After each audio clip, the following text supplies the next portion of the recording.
Good morning and welcome. My name is Joan Williamson, and I'm the Director of the Virginia PSO.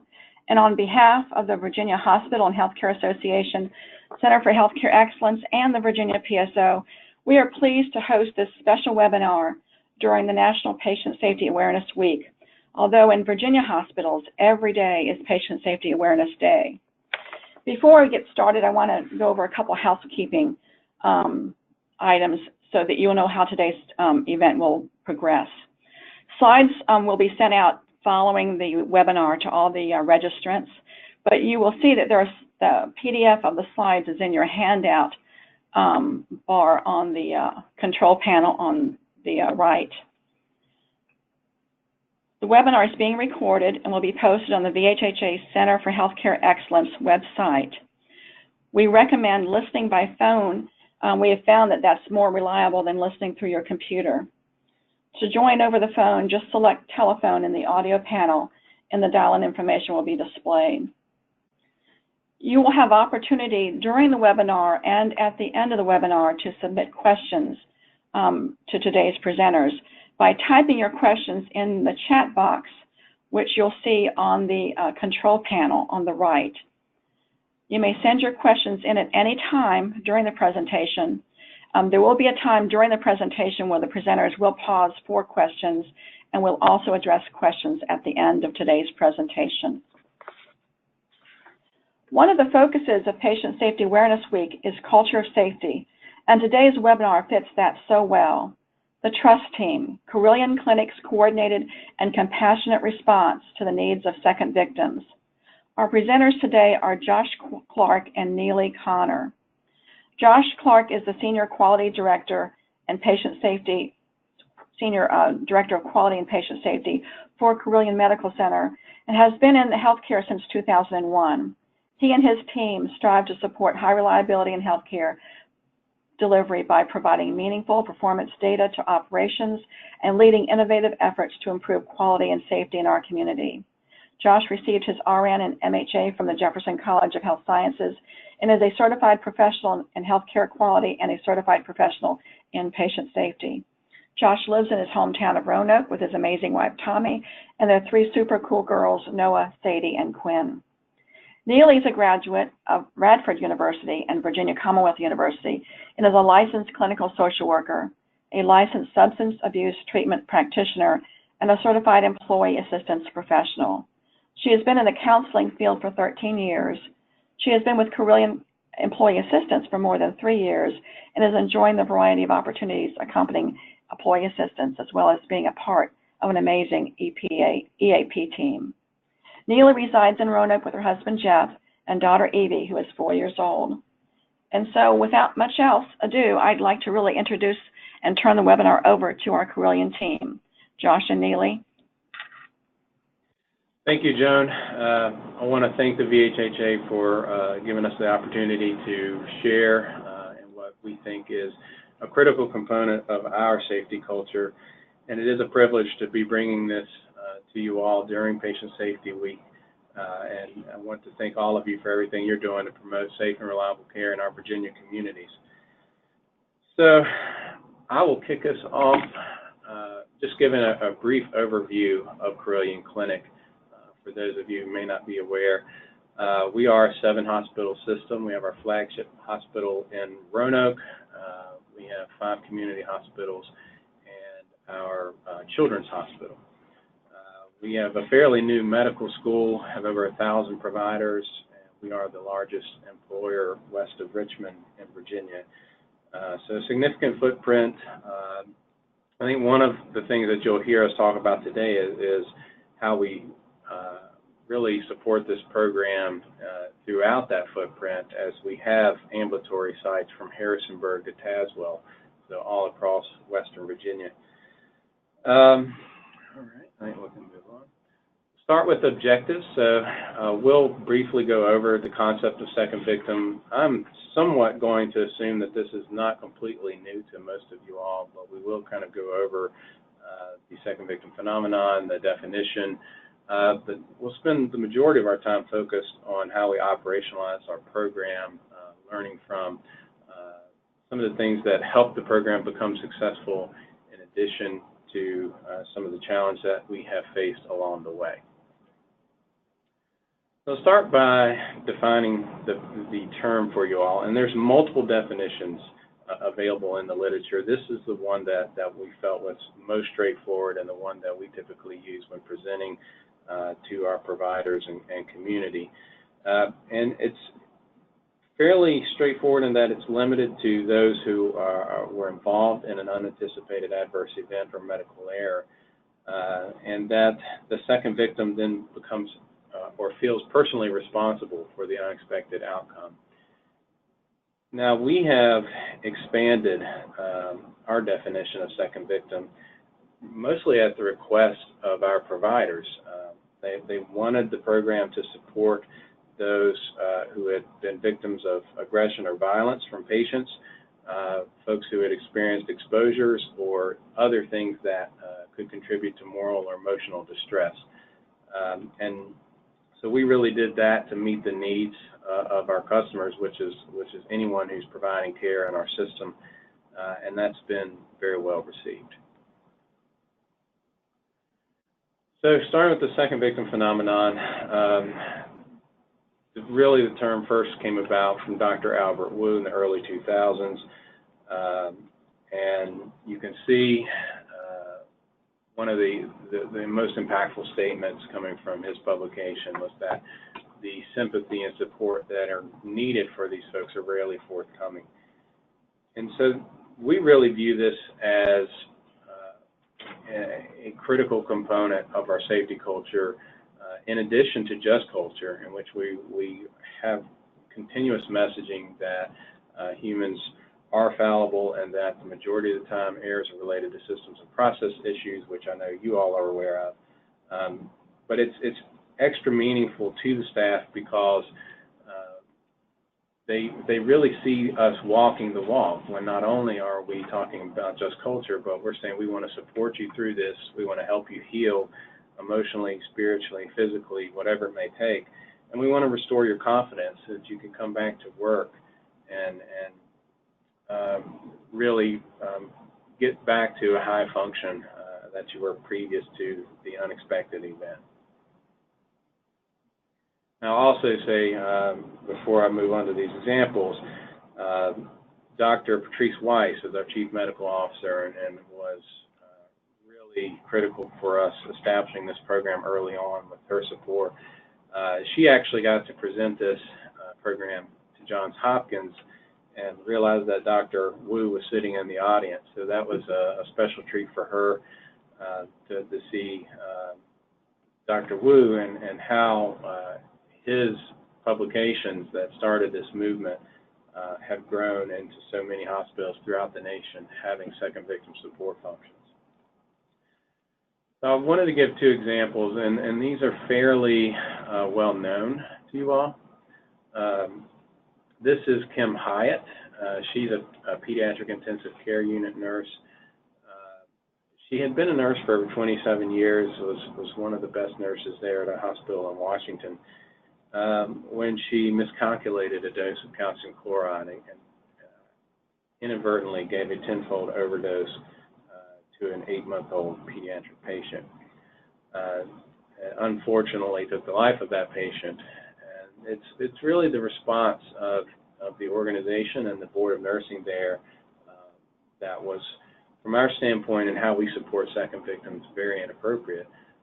And that the hospital went about learning from the event and found multiple opportunities to improve their processes, their policies, their systems that were in place for medication delivery, and improve those things. But they also terminated Kim, and the state board put her on probation.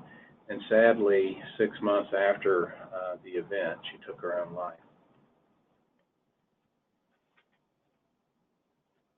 Our next example is Eric Kropp, and many of you will know him as VHHA has supported bringing in Chris Jerry, who's Emily Jerry's father.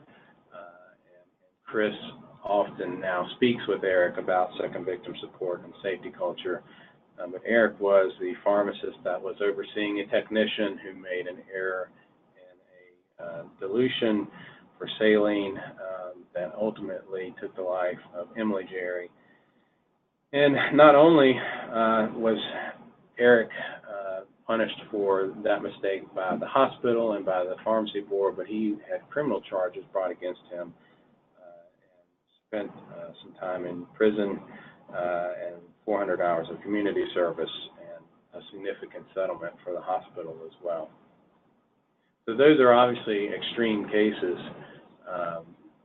but they're the kind of public cases that help bring attention to how this has been carried out historically, which should be a stark contrast to how we're doing this now and going forward, recognizing that too err is human, recognizing human fallibility, and that we have to work to design safe systems to support our folks delivering excellent care. So at this point, we'd like to invite questions pertaining to the second victim phenomenon. We'll give folks a couple of seconds just to enter any questions they may have into the chat box.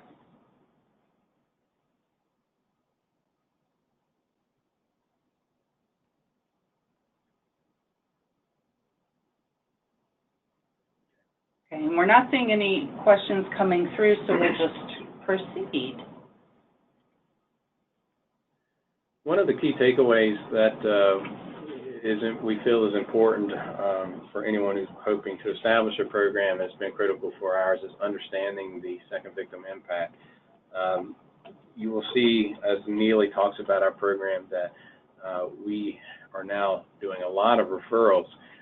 Fortunately, we don't have many that reach this criteria of what would be a critical second victim due to the patient's outcome and the degree of personal responsibility felt by that second victim. So if there is an adverse outcome that leads to a permanent harm or unexpected death, and that person feels directly responsible for that error, that can be a critical person, and they really need help right away, and they need kind of intensive monitoring throughout that process. And fortunately, we've only had to do that a couple times, but we have successfully supported those folks and gotten them back to work, in which before the program, I'm not sure that would have happened. You know, you often see second victims leave either their unit or they may leave the organization.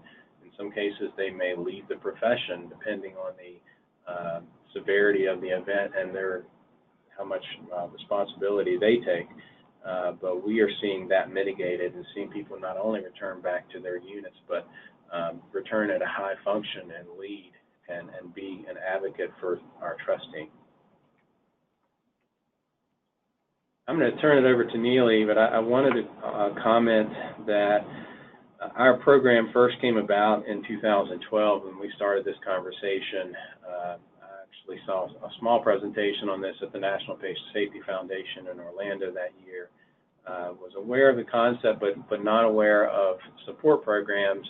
And we brought that back and I actually took it to Dr. Weiss and said, you know, would you support this and pulling together a steering committee to develop a program. And I wanted to share the level of engagement that we received from all the different disciplines. We really wanted all of the major disciplines represented on our steering committee. And most of the time, as you all are aware, people are not jumping up and down and raising their hand to join a new committee. But we really had to turn people away from this. We had so many people wanting to be involved and wanting to support. And that's because the majority of people who've been in healthcare for a significant amount of time have experienced an event in which they were a second victim and historically had dealt with that on their own, potentially with their family, maybe with someone they were close to. But they felt very passionately about this, and so we were able to recruit pharmacists and physicians and mid-levels and nurses, techs. We really had every discipline covered and then had support from our human resources and risk management and safety folks. So we were really a fast evolving group, and although it may not be represented in the numbers, as we started to talk about how we would build a program, if we did have an event in which there was potentially a critical second victim, we would go ahead and connect them to a peer as soon as we got the peers trained despite the program not being formalized and formally communicated, because it was the right thing to do, and we wanted to help those folks out. So I'm going to turn it over to Neely. Thank you, Josh. So I just wanted to reiterate the importance of having a multidisciplinary team in response to developing any kind of program. I think that well-rounded representation has really allowed us to tap into our system's infrastructure. So when we look at the supports that we provide, there was nothing that was really created. It was just a matter of tapping into resources that already existed. So, our team of second victim supporters include our first responders, our patient safety specialists, and we'll talk a little bit about their role in a separate slide, our outreach providers, our peer supporters, and Carilion's Employee Assistance Program. So Carilion has an internal employee assistance program, and the consultants are responsible for providing the outreach component, which is essentially the portal of entry into the variety of supports that we can provide to our second victims. So in terms of the process, we were really challenged, as Josh said at the beginning, of trying to figure out how to actively promote referrals to our outreach providers, and we were really focused on developing a warm handoff.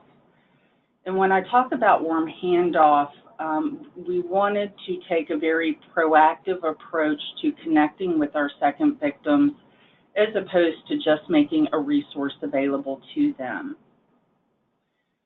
So in process, what happens is a second victim will be referred to the trust team either through a telephonic referral or an email referral that goes to our outreach providers within our employee assistance program. At that point in time, the outreach provider will call or email the second victim, and in contact with the second victim will provide some very basic assessments. So we look at basic functioning, concentration, focus, impact on sleep. We look at impact on appetite. We look at their emotional functioning. It also gives us an opportunity to assess the strength of their support system. And from that assessment, we're able to, with the second victim, really decide what additional supports are needed. Now, we've also developed our first responder group, and so the first responders are really a referral mechanism, and the first responders are different from the peer supporters.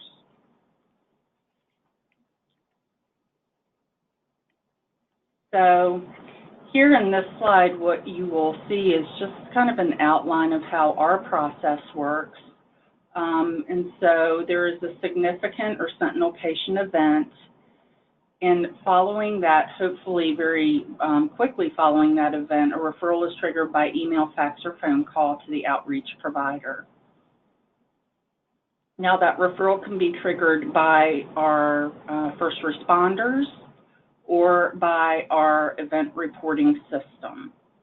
And from that point, the outreach is provided, and we will assess. And what we found is that in most cases, there is a return to baseline just with that simple phone call. If there is a little bit more attention needed, we will refer to a peer supporter or follow up with an additional outreach call. If there is more intensive needs that are presented, we will refer them into the Employee Assistance Program, where they can access their session benefit and a more comprehensive assessment can be provided. And at times, certainly, we refer both to employee assistance and peer supporters. So again, this process really gives us the ability to make a customized approach based on the individual's needs.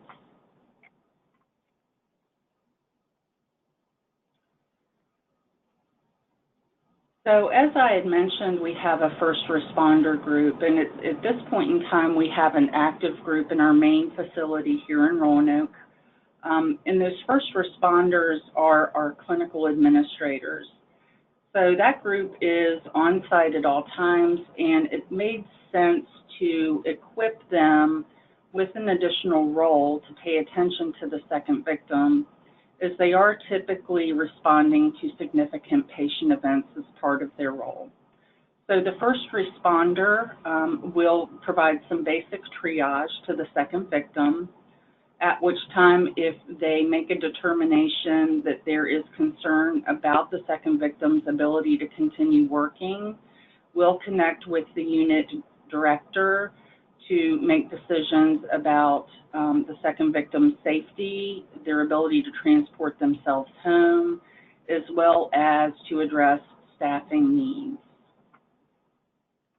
And then the first responder, following the triage and those essential decision-making components, will make a referral to the trust team, and that is very much part of our warm handoff. So now Josh is going to talk about Safewatch. The Safewatch is our event reporting system that's only about a year old. We rolled it out in April of 17, and one of the benefits of that software is that it's highly customizable. So we had intended to use this as a way to capture more referrals by identifying potential second victims through the event reporting process. That doesn't necessarily mean that every event report requires a consult, but based on the patient safety specialist, who is the role that intakes those events, and their review of the event, and again, going back to what's the potential moral distress involved from this event, or what's the potential personal responsibility that may be felt by those team members, they have the purview to go ahead and make a consult that's automatically carried out by the system just by the click of a button. And that goes over to EAP to triage and reach out to that potential second victim, potentially to, again, give them a peer supporter, or in most cases, they have the support they need from their leadership. So our next slide represents some data. So as you can see, in 2015 and 16, we were just getting started. We didn't have those referral mechanisms of our first responder group and Safewatch in place. And so our referrals were fairly low. And then as you look into 2017, our referrals certainly significantly increased. And we really did associate that with the operational abilities of our first responders and the implementation of Safewatch.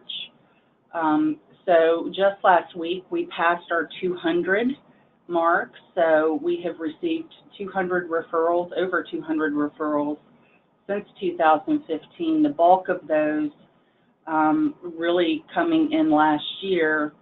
And then as you can see this year in 2018, and this is based on a calendar year, so this data represents the last month and a half, we have provided outreach to approximately 63 second victims. And so we have measured that about 40 of those have met successful resolution, and then about 16 of those did not respond to or declined the outreach component.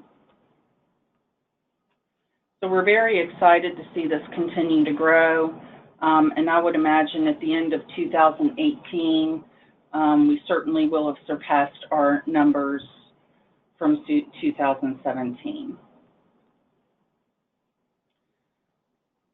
So again, I'd just like to reiterate the component of outreach. And again, you know, outreach is provided by Carilion EAP, and we do understand that there are many organizations out there who do not have an internal EAP. So the challenge is going to be to find the resources of a mental health professional who could be positioned to provide this component of care. We have seen this component of care really, again, as the portal through which our second victims can access additional resources and care. You can see from that previous slide the support that we have organizationally to assist in outreach, to assist us in promoting the program. We'll talk more about the challenges of awareness of the program, but we have been fortunate to have executive level support for this, and really our leadership taking the time to not only help grow this program, but help promote it with the staff and speak about it.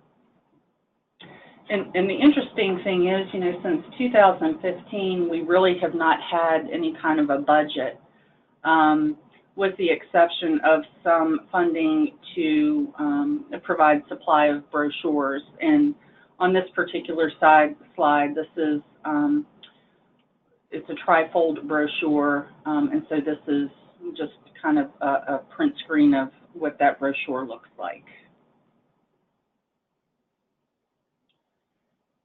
So again, supportive resources within the system. Carilion EAP does provide a significant role. We do have a fairly robust group of peer supporters. Our peer supporters are volunteers. We did recently create a peer supporter training. It is an e-learning module on our system. It's called Cornerstone On Demand. So in order to be a peer supporter, all anyone has to do in the system is send us an email, and we will connect with them to make sure that they have answers to any questions. And then we request that they go in and complete the training. And once they have completed the training, we basically put them on our list of potential referrals. The nice thing about the peer supporters is that it's multidisciplinary. We have physicians, nurses, pharmacists, mid-levels, aides. So it really is truly peer-to-peer. And that peer supporter role can offer just longer-term psychosocial support, either as a standalone or in addition to other resources. I'll also comment that it's a diverse group, not only by discipline, but by age, culture, sex, and so we give that option to the second victim if they prefer to talk to a female, or if they prefer to talk to a younger person or an older person. We have a broad enough group that we're able to provide, you know, a choice, as something that would be, or someone that would be comfortable speaking with a true peer. Thank you, Josh. So one of the other endeavors that the steering committee has undertaken is to develop organizational communication. And we partner with our Marketing, Communication, and Research Department annually to develop organizational communication regarding the trust team. There are many times that, you know, when we provide outreach, we do connect with people who have never heard of the trust team. We are about 13,000 employees large, so that's a very large, widely dispersed employee group, and can be challenging to make sure that everyone is aware of the trust team and the resources available to them.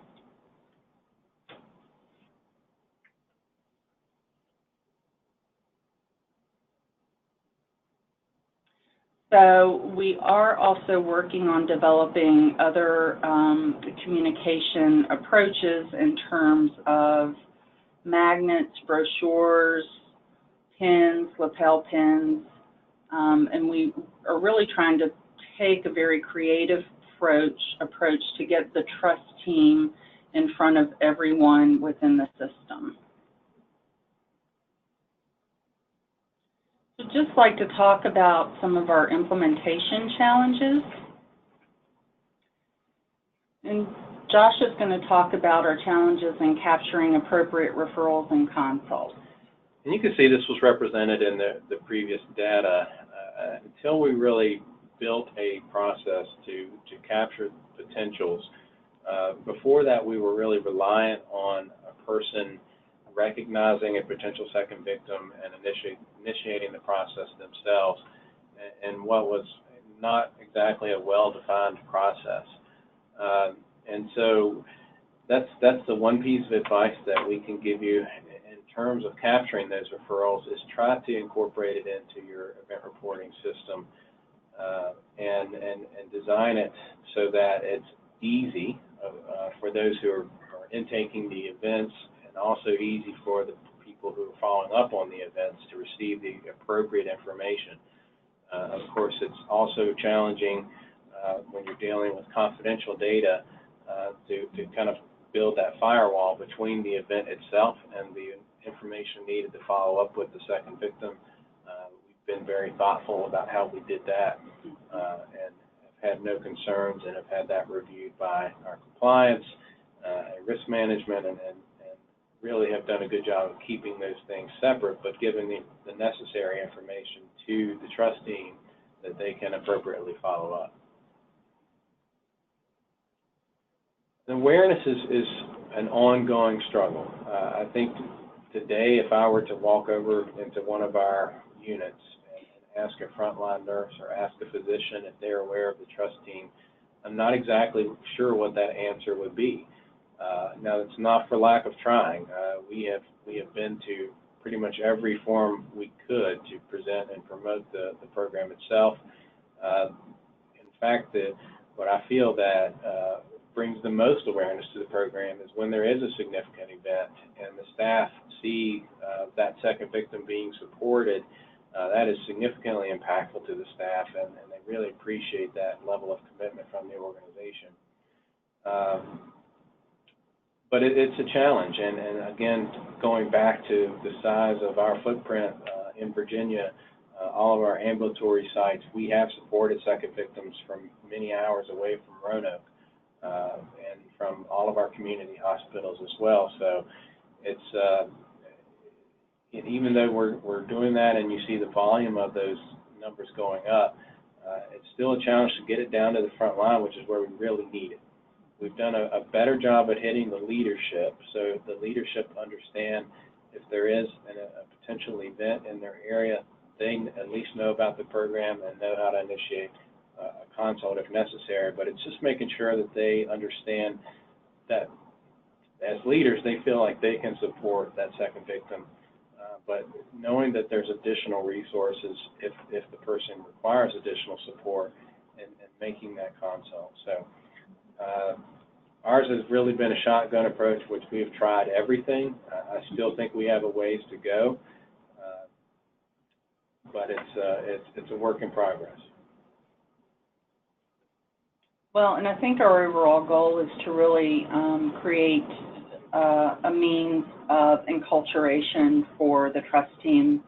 And, you know, I would like to think that there is an impact and a shift in our cultural response to second victims, not only from the trust team, but also from the work that our leadership has done in creating that culture of safety.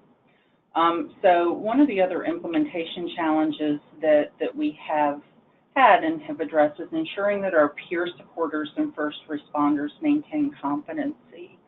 Especially for our peer supporters, you know, they're going into a role where there has to be some awareness of some boundaries. We certainly did not want to put them in a position where they were not meeting more significant needs or trying to meet more significant needs than they were equipped. And the same goes with our first responders, and we've really been trying to work with our first responders to make sure that they feel confident and competent in the role of providing that triage and first level of decision making around safety of the second victim and their ability to provide patient care in a safe manner. The way that we provide that education, again, is through our e-learning software called Cornerstone On Demand. We did develop that training internally with the help of our Human Resources Training and Development Department. So again, accessibility is very easy. The trainings are not labor or intensive or lengthy, and are fairly easy to complete. So one of the other challenges, and we're currently collecting data so that we can make sure that we're addressing this in as responsible a way as possible, is supporting our non-employee victims. Being a system as large as we are, we certainly have a fair number of travel nurses. We have sales reps. We are a teaching hospital, so we have nursing residents, and none of those individuals are technically employees of Carilion Clinic. So we're working through trying to address how we provide the same support to those non-employees who may in fact be considered part of a team as we do our Carilion employees. So in terms of moving forward across this year and across years to come, we have the wonderful opportunity to work with a student who is working on her doctorate, and she is going to do some research on our program efficacy as part of her dissertation. We would probably be looking at having some results and hopefully having something prepared for publication by fall. We have also worked on improving our Safewatch referral function. One of the challenges that we ran into in getting Safewatch referrals was we really didn't have any idea of what happened in terms of the event. So as outreach providers, we were kind of looking at a more complex concern. One of the concerns was that when we would make outreach calls and we would say to people, you've been named as being involved in an event and we're calling to support you, sometimes we would get, well, which event are you referring to? And then also just not having some disconnection in terms of the situation and being able to provide an assessment within the context has been a challenge. So what we opted to do within Safewatch, when we get a referral, the date of the event is listed in there so we can at least provide a reference point to the second victim to whom we're reaching out. Again, I discussed, kind of continuing to build the confidence of our first responders so that they are comfortable and equipped in their role. The more comfortable and equipped they are, the more active role they will take in fulfilling the first responder responsibilities. So we are also looking at establishing first responder groups at our other community hospitals and ambulatory sites. We're looking at potential groups that could serve in this role in all of those sites. There are multiple sites, so this, we anticipate will continue to be a creative challenge. One of the other things that we have discussed as a steering committee is creating education for family members of second victims. We have consistently gotten feedback about how isolating this can be in the context of getting support from family members, not only in terms of confidentiality of the patient, but also just in terms of the disconnect that comes from not being able to relate to the level of intimacy that is involved in providing direct care to patients. And then finally, moving forward, and as you could see by our numbers, we're growing exponentially.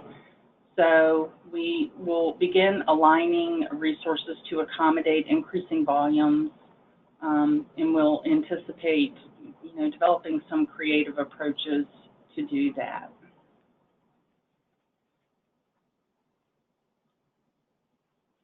So, go ahead. Yeah, I think we're going to open it up to questions. We have a few in the chat. And let's see. So this one says clarification. Do you send first responders from flagship to community hospitals? So our process would be in the future, and again, this is something that we're working on, is establishing those first responders at the community hospitals. The clinical administrator role exists in one of our other moderate-sized hospitals, so it's kind of a natural fit to roll that out there. And then some of our smaller community hospitals may not have a role like that, and so it's selecting the right person for the training and then having someone who's there 24/7, so a role that's represented 24/7 at our smaller hospitals. And again, being really that first touch point and just knowing how to put them in contact with the trust team so that we can do the additional follow-up. I hope that answers that question. Can you get it?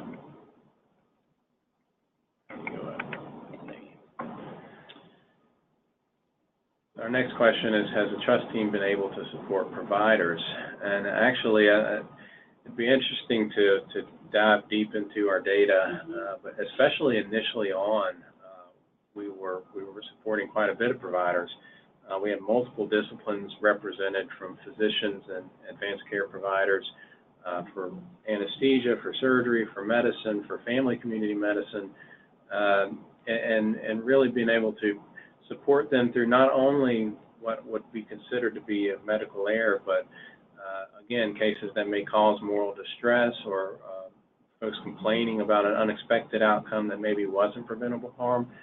And so yes, we have been able to support providers. Providers have been very complimentary of the process, especially the peer process, being able to talk openly about how they're recovering from the event with another provider has been very well received. Mm-hmm. Anything you want to add to that? Yes, I would just say that, what from a, provider of outreach, some of the comments that I've gotten from our physicians have been very appreciative and kind of surprised that someone is reaching out to check in on them, take care of them. We have rarely gotten any pushback on participating in those outreach calls, and so they've been very willing to engage, and again, very appreciative.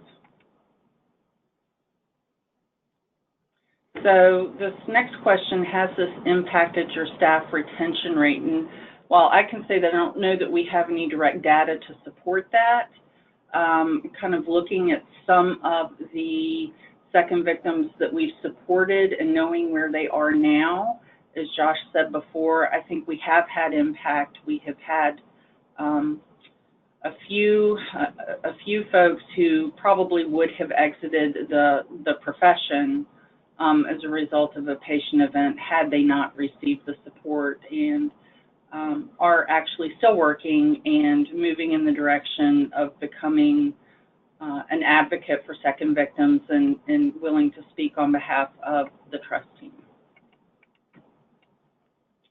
I think this next question kind of goes in line with that, about the impact of the trust team strengthening just culture among leaders and frontline staff. And I'm not sure that we've seen a measurable difference yet, like Neely suggested. We're obviously seeing case-specific impact. We do participate in AHRQ's Patient Safety Culture Survey, and obviously, one of the measures there of just culture is that non-punitive response to error category, and we do see opportunity there, again, to continue to spread the word about this and grow the program and the awareness of the program to the frontline staff. But again, it's just challenging getting it to that frontline staff. I think it has been very meaningful to the leadership, especially leaders who've had second victims go through this process. They've been so appreciative that we've been able to support their folks back to not only a baseline, but to become really an advocate for our safety culture and someone who is able to share the organization's commitment to this. I'm not sure that it's measurable yet. I'm hopeful that we will get there. But certainly, again, if you think about the staff's perception to an organizational response to error, it's not only that we're saying we want to fix this process. This is not a person issue, but not only that, we want to support the person and help them heal and restore confidence and be a strong member of our team. That goes a long way with staff in terms of that non-punitive response to error and their perception of our organizational response to that. Well, and I think that the thing that just kind of catapulted into my mind is, you know, from a psychological perspective, with each second victim that we support, we're able to help them mitigate shame and fear. And, you know, doing that one by one may not seem that effective, but as our numbers grow, I can certainly see that having an impact on the organizational culture overall.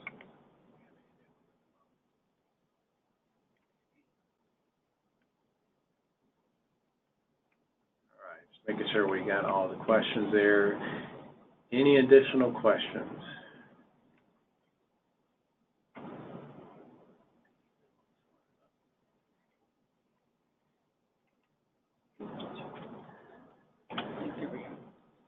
Well, we're going to take this opportunity again to thank Joan and VHHA for giving us the opportunity to talk about our program, something that we obviously feel very passionately about, and passionately about sharing and seeing more programs grow in Virginia.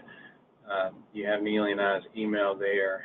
Please feel free to reach out to us for feedback, clarifications, advice on how to develop and grow your program. It's really just the right thing to do. If anybody, again, who's worked in the clinical area or helped support people who have, this is a common thing to go through this. It may not always be a severe medical error, but there is a lot of distress in taking care of our patient populations and working in a very high-risk and complex environment every day, that we can do a lot to support and help those folks. Yes, and thank you all, and hope this has been helpful, and would love to hear of any successes that anyone who's been with us today has in moving forward. Thank you, Neely, and thank you, Josh. It's been a great presentation, a lot of good information. Again, we will, this is being recorded. We will post it on the VHHA Center for Healthcare Excellence website, and we will also be sending out the PDFs of the slides to all registrants. If there are no more questions, we may be able to give people a few minutes back of their time. Thank you all. And y'all enjoy a wonderful Patient Safety Awareness Week.